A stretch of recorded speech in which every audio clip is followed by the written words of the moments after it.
जयकारा बोलो माता रानी का। जगत माई महामाई माँ भद्रकाली की जय बोलो। माता रानी के सांचे दरबार की जय बोलो। कुंभ राशि वालों, स्वागत है आप सभी का मंथन भिंड यूट्यूब चैनल में। बंधुओं, नया वर्ष आने से पहले इस पुराने वर्ष यानी 2024 के अंतिम दिन कुत्ते को खिला दो यह एक छोटी सी चीज। उसके बाद आप देखेंगे कि कुत्ते के अंदर जिन दिव्य शक्तियों का, देवताओं का वास है या जिससे कुत्ते का संबंध है, वे संपूर्ण दिव्य शक्तियां आपके जीवन में आपकी खुशियों को लेकर आएंगी। जी हाँ बंधुओं, अब आप सोच रहे होंगे कि आखिर कुत्ते से किस देवी देवता का नाता है, तो आपको बताएंगे तो आप भी आश्चर्य में पड़ जाएंगे कि इतनी सारी दिव्य शक्तियां कुत्ते के साथ रहती हैं। इसीलिए कुत्तों को वफादारी में नंबर 1 माना जाता है और इंसानों का सबसे अच्छा दोस्त कुत्ते को माना जाता है। तो आप समझिए कि कुत्ते का सीधा संबंध भैरव से होता है और भैरव हैं हमारे क्षेत्रपाल, हमारे रक्षक। जी हाँ बंधुओं, तो काल भैरव से कुत्ते का सीधा नाता होने का मतलब यह है कि कुत्ता हमारा सबसे बड़ा रक्षक भी है। और इसका प्रमाण आपने देखा होगा कि लोग अक्सर अपने घरों की रखवाली के लिए कुत्ते को पालते हैं और कुत्ता इस काम को करता भी बड़ी ही मेहनत और ईमानदारी के साथ है। चाहे उसकी जान चली जाए परंतु वह अपने मालिक की ऊपर आंच नहीं आने देता है। दूसरा, कुत्ते का सीधा संबंध राहु और केतु से होता है। दोनों ही राक्षस ग्रह हैं लेकिन दोनों ही बेहद शक्तिशाली हैं। अब यदि आप कुत्ते को कुछ खाने के लिए देते हैं तो ना केवल भैरव आपके रक्षक आपकी हमेशा रक्षा करते हैं, आपके साथ चलते हैं, बल्कि राहु और केतु भी, जिन्हें कि इस कलयुग का सबसे शक्तिशाली ग्रह माना जाता है, ऐसे राहु और केतु आपसे प्रसन्न हो जाते हैं।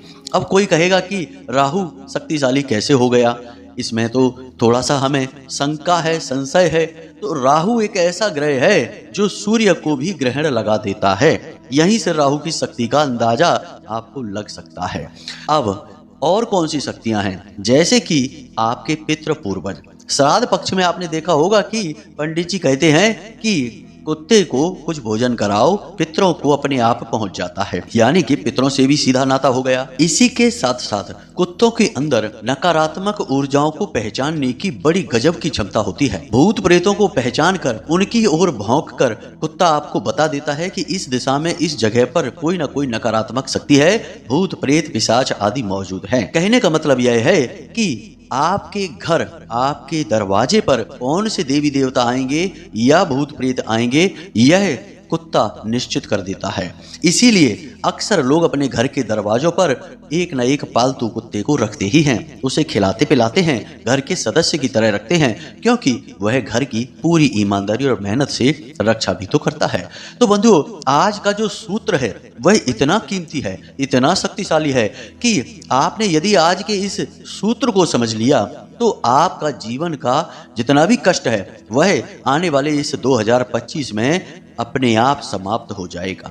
जी हाँ बंधुओं, कई बड़ी दिव्य शक्तियां आपके साथ हो जाएंगी और आपकी जीवन में जो मुसीबत आने वाली हैं उन मुसीबतों को अपने ऊपर ले लेंगी, आपके सामने खड़ी हो जाएंगी, ढाल बन जाएंगी। जी हाँ बंधुओं, आज का यह कार्यक्रम बेहद खास है बंधुओं। हम आपके इस अंतिम महीने के अंतिम दिनों का सटीक राशिफल भी बताएंगे, कुछ ऐसे कार्यों के बारे में बताएंगे जिन्हें आपको भूल कर भी इस महीने में नहीं करना है, वरना जाते जाते यह साल आपको इतनी बड़ी चोट पहुंचा देगा कि आपका नया साल भी खराब हो जाएगा। दूसरा, कुछ बहुत ही जरूरी कार्य हैं जिन्हें आपको अब करना शुरू कर देना चाहिए, क्योंकि किसी भी समय काल का जो शुरुआती पक्ष है और जो अंतिम पक्ष है, जिसे उतार या फिर चढ़ाव कहते हैं, ऐसे समय पर किए गए कार्य आने वाले समय काल पर बहुत गहरा प्रभाव डालते हैं। जी हाँ बंधुओं, तो आपको हम कुछ बेहद जरूरी कार्यों के बारे में भी बताएंगे।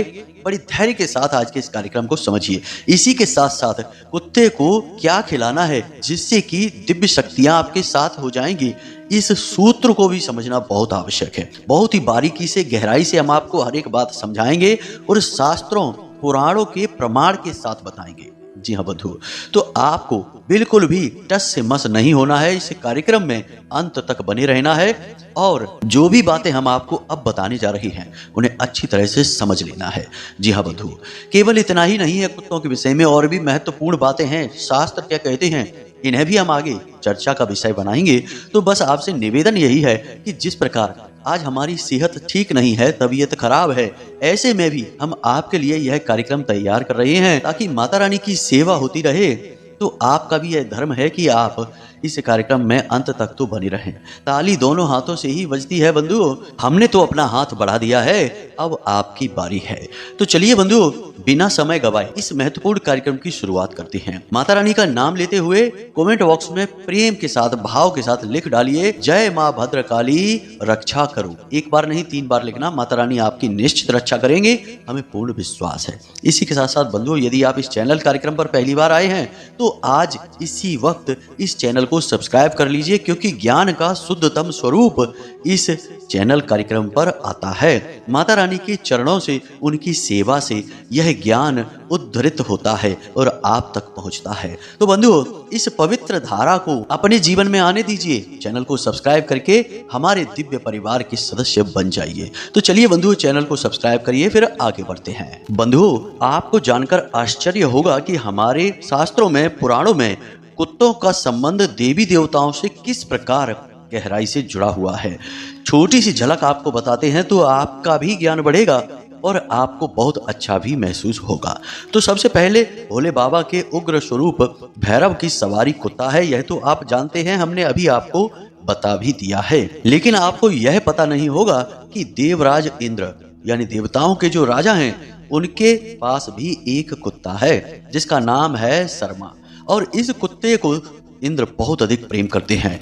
इस कुत्ते ने एक बार इंद्र की रक्षा की थी, उनके साथ युद्ध किया था और राक्षसों को मारकर भगा दिया था। यह बहुत शक्तिशाली कुत्ता है। इसी प्रकार मृत्यु के देवता यानी यमराज जो हैं, उनके साथ भी 2 कुत्ते होते हैं जिनका नाम है श्याम और सबल। जी हाँ बंधुओं, शिव पुराण में इनके विषय में वर्णन मिलता है कि जो भी व्यक्ति कुत्तों को भोजन कराते समय श्याम और सबल का नाम लेता है, उसके घर में कभी अकाल मृत्यु नहीं होती है। इसी प्रकार महाभारत में पांडवों की अंतिम यात्रा में जो आखिरी सदस्य युधिष्ठिर बचे थे, धर्मराज का ही अवतार थे, यानी कि यमराज के ही अवतार थे। उनके साथ भी स्वर्ग तक कुत्ता ही गया था। यहाँ तक कि भगवान ने जब दत्तात्रेय का रूप धारण किया तो कुत्ते को ही अपना गुरु बनाया।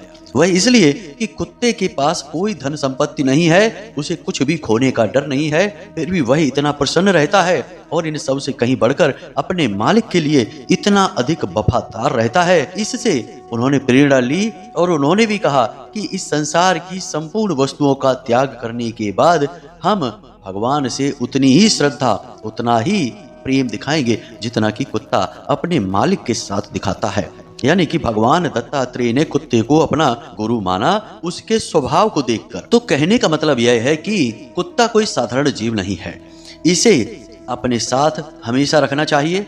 लोग इसे पालते भी हैं, लेकिन इसके पालने में कुछ भूल चूक लोग कर देते हैं, यह थोड़ा सा गलत हो जाता है। तो वह क्या भूल चूक है आगे आपको बताते हैं, लेकिन आपके लिए सबसे महत्वपूर्ण यह है कि आज जब आप इस कार्यक्रम को देख रहे हैं, इसके बाद आज से ही आप यह एक चीज कुत्ते को खिलाना शुरू कर दें। फिर देखें कि कैसे चमत्कारी घटनाएं आपके जीवन में होती हैं, कैसे तमाम दिव्य शक्तियां आपकी रक्षा के लिए, आपकी सफलता के मार्ग खोलने के लिए आपके साथ खड़ी हो जाती हैं। जी हाँ बंधुओं, तो अब ध्यान से सुनिए। अब आप सारी बातों को गहराई से समझना। इससे पहले कि हम आपको बताएं कि कुत्ते को आपको क्या खिलाना है, किस विधि से खिलाना है और क्या कार्य हैं जो आपको करने हैं कुत्ते को भोजन कराते समय या एक चीज खिलाते समय, उससे पहले आपको हम यह बता दें कि जितने भी दिन अब इस वर्ष में बचे हैं, यानी कि आने वाले वर्ष के लिए अब जितने भी दिन हैं 2025 के लिए, इन दिनों में आपको कौन से ऐसे कार्य हैं, यानी 3 महत्वपूर्ण कार्य हैं जो भूल कर भी नहीं करने हैं।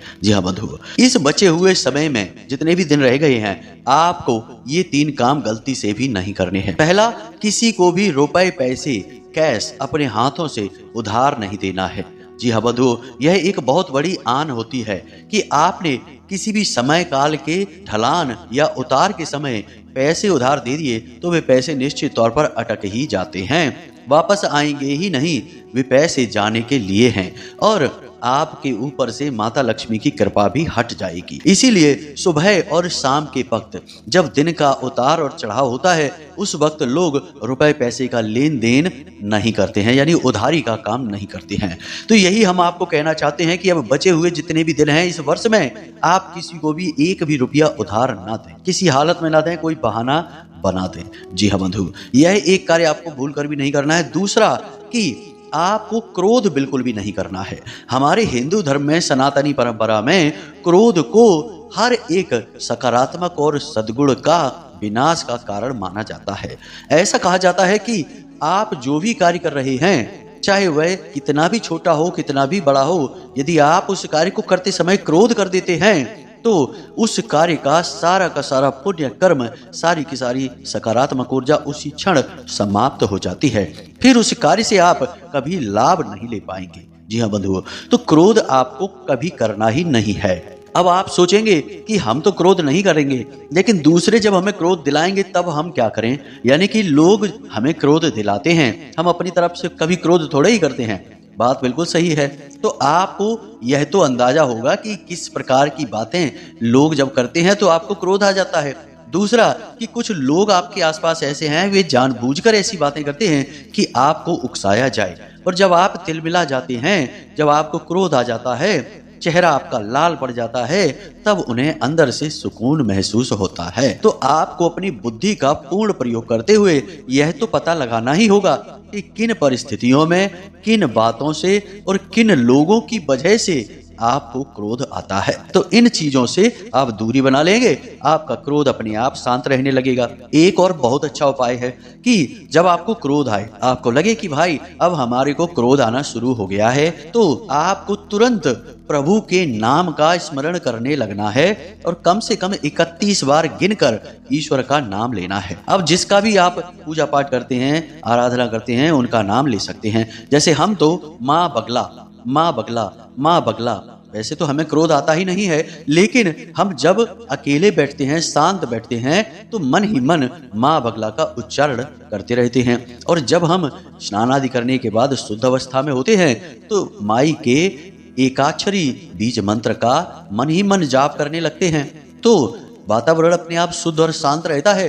क्रोध तो छोड़ो, इस प्रकार की किसी भी नकारात्मक ऊर्जा आसपास आ ही नहीं सकती है, चाहे कुछ भी हो जाए। आप प्रभु के भजन में, प्रभु के नाम में डूब चुके हैं। तो आप यह कर सकते हैं कि आप ईश्वर का जिस भी नाम का स्मरण करते हैं, जिनमें भी आपकी आस्था है, बस उनका नाम आपको 31 बार उंगलियों से गिनकर लेना है, और आप देखेंगे कि आपका क्रोध कहाँ छूमंतर हो गया, आपको पता ही नहीं चला। बड़ी आश्चर्यजनक दवाई है यह, इसे आप प्रयोग जरूर करना अगली बार जब आपको क्रोध आए तो 2 कार्य हो गए, ये आपको नहीं करने हैं। तीसरा एक और कार्य कि आपको किसी भी व्यक्ति की कोई भी सलाह माननी नहीं है अपने काम धंधे व्यापार से जुड़ी हुई। जी हाँ बंधुओं, हम आपको ऐसा इसलिए कह रहे हैं कि आप स्वयं बेहद बुद्धिमान हैं। हम जानते हैं, हमने आपकी राशि और आपकी कुंडली का आकलन किया है, और हम जानते हैं कि आप बेहद ही तीव्र बुद्धि के मालिक हैं। आपको किसी की सलाह की आवश्यकता नहीं है, आप तो दूसरों को सलाह देने वाले हैं। आपकी सलाह से लोगों के काम बन जाते हैं, तो आपको भला किसकी सलाह की जरूरत है? एक कारण यह है। दूसरा कारण यह है कि आपके आसपास ऐसे लोग मौजूद हैं जो आपको भावुक बनाएंगे, फिर आपको सलाह देंगे, और फिर आप फंस जाएंगे। जी हाँ बंधु, जरा विचार करके देखिए, अपने दिल पर हाथ रखिए और सोच कर देखिए कि क्या आपके साथ यह पहले हुआ है? कोई आया आपके पास, आपसे मीठी मीठी बातें की, और आपको इमोशनल करके उसने कुछ ऐसी सलाह, कुछ ऐसी बात बता दी कि आपने उस पर काम शुरू कर दिया, अपना पैसा लगा दिया, अपनी ऊर्जा लगा दी, और बाद में आप फंस गए। यानी आपका पैसा भी डूब गया, आपकी मेहनत भी चली गई, और फिर आप सोचने लगे कि भला आप इन सब झंझटों में पड़ ही क्यों गए। यानी कि आपको दूसरों की सलाह फलित नहीं होती है। भगवान ने आपको खुद को बहुत बुद्धिमान बनाया है, तो आपको सलाह की जरूरत नहीं है। तो फिर अब आप कहेंगे कि जब किसी की सलाह की जरूरत नहीं है तो फिर यह क्यों कहा जाता है? हम ही कहते हैं कभी कभी कि लोगों की सलाह लेना। तो बंधुओं, यहाँ पर भी भेद है। अपने जो सचमुच के शुभ चिंतक हैं उनसे आप सलाह ले सकते हैं, लेकिन ऐसे आपके आसपास बहुत ही गिने चुने हैं। दूसरा, आपके आसपास जो लोग मौजूद हैं उनमें आप कंफ्यूज रहते हैं क्योंकि कुछ ऐसे अपने हैं जो आपका शुभ होते हुए देखते हैं तो चिंता में पड़ जाते हैं। ऐसे शुभ चिंतकों से आप ज्यादा घिरे रहते हैं बजाय इसके कि आपका शुभ करवाने की चिंता करते हो। यानी सच्चे वाले शुभ चिंतक आपके बहुत ही कम हैं। यह आपका दुर्भाग्य है। चाहे कितने ही अपने हों, लेकिन कहीं ना कहीं आपके लिए उनके मन में मैल रहता ही है। जी हाँ बंधु, इसीलिए हम कहते हैं कि किसी की सलाह ना लो। यदि आपको सलाह की, संकेत की, इशारों की आवश्यकता है ही तो आप माता रानी का नाम लीजिए। जैसे हम लेते हैं, हमें जीवन में कोई निर्णय लेना है, कुछ भी मन में विचार आता है तो हम माई के सामने बैठ जाते हैं हाथ जोड़कर, और जैसे बालक अपनी माँ को बताता है सारी बातें, वैसे ही हम अपनी माई को, महामाई को बताने लगते हैं कि माई, हमारी ऐसी इच्छा है, हम ये करना चाहते हैं, आप हमें मार्गदर्शन दें, बताएं कि क्या करना चाहिए, आगे बढ़ें या ना बढ़ें, कि रुक जाएं, क्या वापस लौट जाएं। कुछ भी जो आपके मन में आए आप अपने आराध्य को बताइए। यदि आप हनुमान जी की पूजा करते हैं तो मंदिर जाइए, हनुमान जी के सामने हाथ जोड़कर बैठ जाइए और मन ही मन अपने विचार उनको बताने लगिए। यकीन मानिए कि यदि आप भगवान से सचमुच में हृदय से, दिल से जुड़े हैं तो आपके रोंगटे खड़े होने लगेंगे। जी हाँ बंधुओं, आंखों से आंसू चलने लगेंगे। माई साक्षात बात करती हैं, आपके मन में ऐसे मजबूत विचार डालती हैं कि आपको लगेगा कि सारी दुनिया गायब हो गई है, साक्षात माई आपसे बात कर रही हैं। हमने तो कई बार यह अनुभव किया है। आप इसका अभ्यास करें, क्योंकि कोई भी तार एकदम नहीं जुड़ता, कोई भी बंधन एक साथ नहीं बनता, समय लगता है। आप दुनियादारी के बंधनों पर ज्यादा विश्वास न करें, उससे बंधन जोड़ें जो इस दुनिया का मालिक है, जो सबका मालिक है, जो परम पिता है, महामाई हैं, उनसे बंधन जोड़ें। वहां से आपको सर्वश्रेष्ठ मार्गदर्शन प्राप्त होगा। जी हाँ बंधु, बस इन कार्यों को आपको करना है। अगर आप नहीं मानेंगे और भूल कर बैठेंगे तो निश्चित तौर पर आपको जो चोट पहुंचेगी, जो नुकसान पहुंचेगा, वह आपके आने वाले वर्ष को भी खराब कर देगा, उसकी शुरुआत ही खराब हो जाएगी। तो ऐसी भूल ना करें बंधुओं। हम तो आपके लिए ही चिंतित रहते हैं और जितना श्रेष्ठतम होता है वह आपको देने की कोशिश करते हैं, इसीलिए आपको हमने यह बताया। अब बात करते हैं अपने मूल विषय की कि कुत्ते को क्या खिलाना है। तो बंधुओं, आप इस वर्ष के अंतिम दिन यानी कि 31 दिसंबर के दिन तो कुत्ते को यह चीज खिलाएंगे ही, लेकिन हम तो आपसे यह कहेंगे कि सर्वोत्तम लाभ प्राप्त करने के लिए एक प्रक्रिया होती है जिसे लंबे समय तक किया जाता है, तब उसका पूर्ण लाभ प्राप्त होता है। अब श्राद्ध पक्ष भी तो देखो 15 दिन का होता है पितरों के लिए, 1 दिन का तो नहीं होता। तो कोई भी जो लंबे समय तक साधना होती है, क्रिया होती है, उसका प्रभाव बहुत अधिक रहता है। तो ध्यान से सुनिए, आपको क्या करना है। आपको प्रतिदिन 1 रोटी बनवानी है। उस रोटी को घी से चुपड़ लेना है। जी हाँ बंधु, घी उस पर लगा लेना है। उसके बाद थोड़ी सी हल्दी उस रोटी पर लगानी है। उसके बाद थोड़े से काले तिल डालने हैं और थोड़ा सा गुड़ रखना है। जी हाँ बंधु, इतनी चीजों को आपको लपेट लेना है। आप 1, 2 या 3 रोटियां बना सकते हैं, जरूरी नहीं कि एक ही रोटी बनाइए, 3 रोटी तक बना सकते हैं, 3 से अधिक नहीं बनाना है बंधुओं। तो आपने मानकर चलते हैं हम कि 1 रोटी ही बनाई। अब आपने 1 रोटी बनाई तो यहाँ पर भेद यह है कि रोटी आपको स्वयं को बनानी है, महिलाओं से मत कह देना।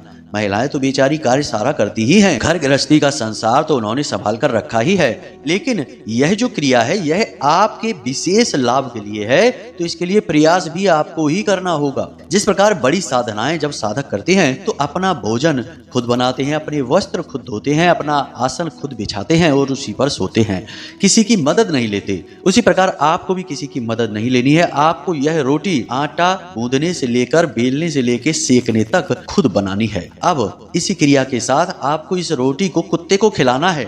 अपने दरवाजे पर कुत्ते को बुलाना और दक्षिण दिशा की ओर मुख करके खड़े हो जाना और रात्रि में ही खिलाना है। सूर्यास्त होने के बाद लगभग 9 बजे से 11 बजे के बीच में आपको कुत्ते को यह रोटी खिलानी है। अब जब आप इस रोटी को कुत्ते को खिला रहे होंगे तो आपको मन ही मन पहले बोलना मैं और फिर अपना नाम लेना। जैसे मानकर चलते हैं कि आपका नाम है मनमोहन, तो आप कहेंगे मैं मनमोहन यम के कुत्ते श्याम और सबल को यह भोजन अर्पित करता हूँ। जी हाँ बंधुओं, आपको मन ही मन यह बात लगातार बोलती रहनी है कि मैं मनमोहन यम के कुत्तों श्याम और सबल को यह भोजन समर्पित करता हूँ। इस प्रकार से आपको यह भोजन कुत्तों को खिलाना है। बस अब ज्यादा कुछ नहीं करना है। इसके बाद सीधा आपको अंदर आना है, कुत्तों को छूना नहीं है, उनसे दूर रहना है, सीधे अंदर आना है हाथ पैर मुंह धोकर अपने कमरे में जाना है। जब आप मुड़कर वापस आ रहे हो तो पीछे मुड़कर नहीं देखना है। कोई आपको आवाज लगाए तो उसे जवाब नहीं देना है, सीधे घर के अंदर प्रवेश कर जाना है। घर का दरवाजा भी लगा लेना है और उसके बाद हाथ पैर मुंह धोने हैं, फिर अपने कार्यों में लगना है। जी हाँ बंधु, इस प्रयोग के बारे में किसी को बताना नहीं है, इसे गुप्त रखना है। क्या कर रहे हैं, क्यों कर रहे हैं, क्या लाभ होता है, क्या हानि होती है, कुछ भी किसी को नहीं बताना। कोशिश करें कि आप रात्रि में यह कार्य करें, कोई आपको देख ही ना पाए। और यदि कोई देख भी लेता है तो आप उसे कोई बहाना बना दें कि हमने तो ऐसे ही खिला दिया, ऐसे ही घर में पड़ी थी रोटियां तो हमने सोचा कि चलो खिला देते हैं। इस प्रकार से बहाना बना देना है, असली उद्देश्य नहीं बताना है, क्योंकि जैसे ही आपने असली उद्देश्य को खोल दिया इसका प्रभाव कम होने लगेगा, समाप्त होने लगेगा। जी हाँ बंधु, तो इस प्रकार इस क्रिया को आपको करना है। अब हम तो यही कहेंगे कि आज जब आप इस कार्यक्रम को सुन रहे हैं तो आज से ही इस क्रिया को करना शुरू कर दीजिए और पूरे महीने यानी पूरे दिन जो अब बचे रह गए इस वर्ष के, इन सभी दिनों में इस क्रिया को लगातार करते रहिए। एक आध दिन यदि गैप हो जाए तो कोई बात नहीं है, कोशिश करें कि लगातार होता रहे। तो इस प्रकार इस क्रिया को करिए और आप देखेंगे कि आपके जीवन से नकारात्मकता गायब होनी शुरू हो जाएगी। रातों रात चमत्कार तो बंधुओं नहीं होते हैं, लेकिन आपको कुछ दिनों में परिणाम बहुत ही अच्छे अवश्य मिलने लगेंगे। कौन से हों परिणाम, तो ध्यान से सुनिए। सबसे पहली चीज कि आपको समझ में आ जाएगा कि आपको आगे जीवन में क्या करना है, यानी कि आपका लक्ष्य स्पष्ट हो जाएगा। 50 तरीके के जो विचार आपके मन में चलते हैं, किम कर्तव्य विमूढ़म की स्थिति में आप रहते हैं, वह बंद हो जाएगी। दूसरा, आपका पैसा, आपका धन कहीं पर अटका हुआ है वह आपको प्राप्त हो जाएगा। तीसरा, कर्जा आपके ऊपर जो बढ़ता जा रहा है वह समाप्त होना शुरू हो जाएगा। आपका जो काम धंधा व्यापार है उसमें गति आ जाएगी। इसके साथ साथ एक सबसे महत्वपूर्ण बात कि घर में से बीमारियां बाहर निकल जाएंगी और किसी की भी अकाल मृत्यु किसी कीमत पर नहीं होगी घर में, ना आपके परिवार में और ना ही आपसे जुड़े जितने भी लोग हैं, यानी कि आपके भाई बंधु चाचा ताऊ, इनके सबके परिवार में ऐसी कोई दुर्घटना महाघटना नहीं होगी। इसकी आप पूरी गारंटी समझें। जी हाँ बंधु, तो बस इस क्रिया को करना शुरू करिए और इसके परिणाम जो भी आए उनका आनंद लेना शुरू करिए और भगवान को धन्यवाद अवश्य करिए। जी हाँ बंधु, बिना धन्यवाद भगवान से कुछ भी मत लेना, यह कृतज्ञता है और कृतज्ञता अच्छी बात नहीं होती है। तो चलिए बंधु, आज के इस कार्यक्रम को यहीं पर विराम देते हैं। अब हमने कहा था पिछले कार्यक्रम में कि हम जैसे ही स्वस्थ होते हैं पूर्ण रूप से, तो हमने सोचा है कि जिन महामाई माँ भद्रकाली का आपने अब तक नाम सुना है उनके साक्षात दर्शन आपको कराएंगे। कोई ऐसे कार्यक्रम की व्यवस्था करेंगे, कोई ऐसा वीडियो वगैरह बनाएंगे जिसमें आपको साक्षात माता रानी के दर्शन करवाएंगे, जिससे आप भी धन्य हो जाएंगे। माता के, महामाई ब्रह्मांड की माई के दर्शन करने से आपका आने वाला संपूर्ण वर्ष बेहद सुंदर मनोरम हो जाएगा। यह बंधु, तो यदि आपको दर्शन चाहिए तो कमेंट बॉक्स में हाँ हमें दर्शन करने हैं ऐसा अवश्य लिखें। होगा कुछ नहीं, बस हमें अच्छा बहुत लगेगा कि भाई आप लोग हमारे साथ हैं। तो बंधु, इसी के साथ साथ आज के इस कार्यक्रम को यही विराम देते हैं। हमेशा हंसते रहिए, मुस्कुराते रहिए, सकारात्मक रहिए और दिन में एक बार मंदिर अवश्य हो आइए, क्योंकि आपका उद्धार तो वहीं से होना है। तो प्रेम से बोलिए जय माई की, जय माँ भद्रकाली। माता रानी आपका कल्याण करें। धन्यवाद।